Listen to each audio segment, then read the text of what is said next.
জীবনে খারাপ সময় আসবে, জীবনে উত্থান পতন আসবে, কখনোই বিচলিত হওয়া যাবে না, কখনোই ভেঙে পড়া যাবে না। কারণ বান্দার প্রচেষ্টা যখন শেষ হয়ে যায় তখন আল্লাহর রহমতটা শুরু হয়ে যায়, তখন আল্লাহর রহমত সেখান থেকেই শুরু হয়ে যায়। আপনি বিচলিত হন কেন?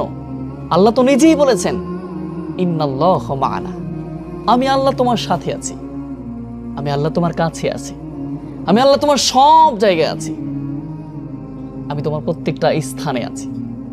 তুমি ভেঙে পড়ো না, তুমি মন খারাপ করো না। তোমার প্রচেষ্টা শেষ হয়ে গিয়েছে মানে আমি আল্লাহর রহমত তোমার জন্য শুরু হয়ে গিয়েছে।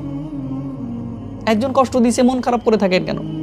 দুঃখ দিচ্ছে, আপনি অভাবে পড়েছেন, কষ্ট পাচ্ছেন, প্রতিনিয়ত ধোঁকায় নিমজ্জিত হচ্ছেন, কষ্ট পান কেন? আল্লাহ তো নিজেই বলেছেন, ইন্নাল্লাহা মা'ানা, আমি আল্লাহ তোমার সাথে আছি, তোমার ভয় নেই, তোমার কোনো প্রকার ভয় নেই। অতএব ভয় করা যাবে না প্রিয় ভাই এবং বোন, কখনোই ভয় করা যাবে না।